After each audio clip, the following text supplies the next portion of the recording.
بسم اللہ الرحمن الرحیم۔ السلام علیکم ورحمۃ اللہ وبرکاتہ۔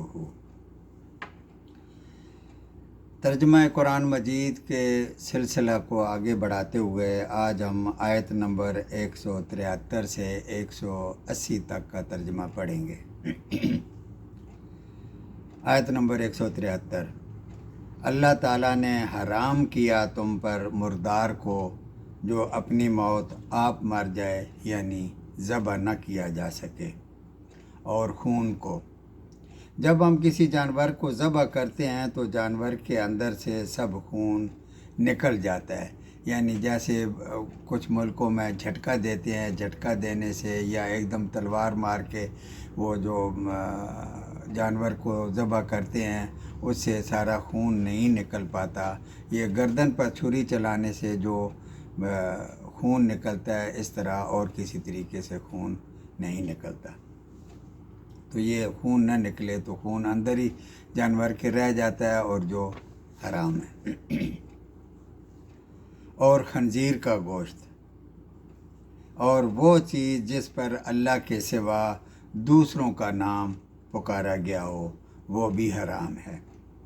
اور پھر جو مجبور ہو، کسی کی جان پر بنی ہو اور حد سے بڑھنے والا نہ ہو، بس اتنا کھا سکتا ہے جس سے جان بچ جائے اور زیادتی نہ کرے، تو اس پر ان کے کھانے میں کوئی حرج یا گناہ نہیں۔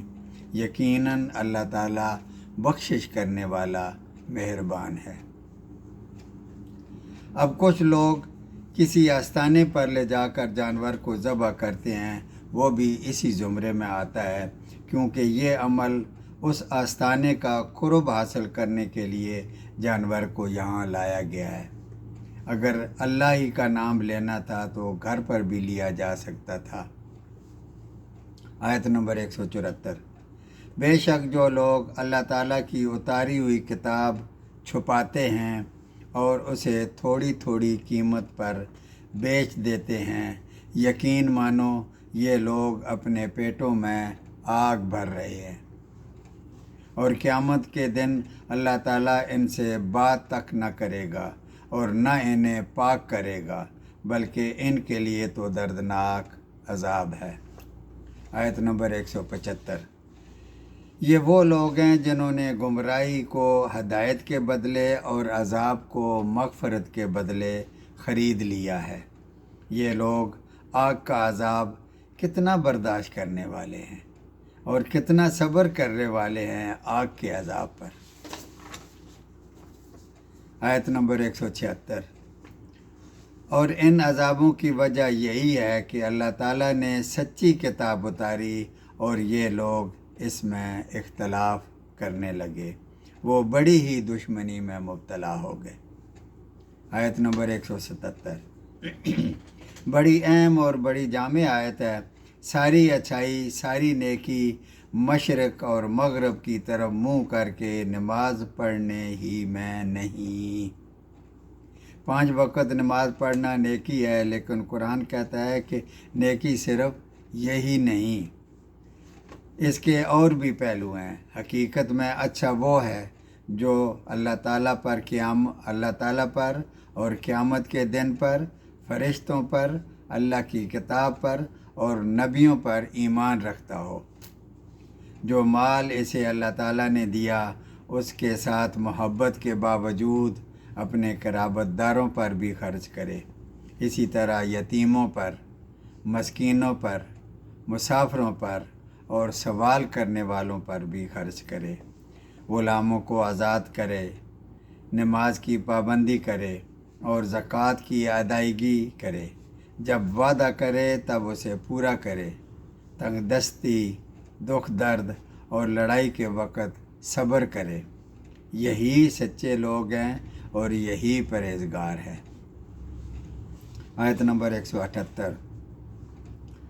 اے ایمان والو، تم پر مقتولوں کا قصاص لینا فرض کیا گیا ہے، آزاد کے بدلے آزاد، غلام کے بدلے غلام اور عورت کے بدلے عورت، اور جس کسی کے مقتول کے ورثاء کی طرف سے معافی دے دی جائے تو اسے بھلائی کی اتباع کرنی چاہیے اور آسانی کے ساتھ دید یعنی خون بہا ادا کرنا چاہیے۔ تمہارے رب کی طرف سے یہ تخفیف اور رحمت ہے، اور جو اس کے بعد بھی سرکشی کرے اس کے لیے دردناک عذاب ہے۔ آیت نمبر 179۔ اور عقل مندو، قصاص میں تمہارے لیے زندگی ہے، اس کی وجہ سے تم قتل ناحق سے باز رہو گے۔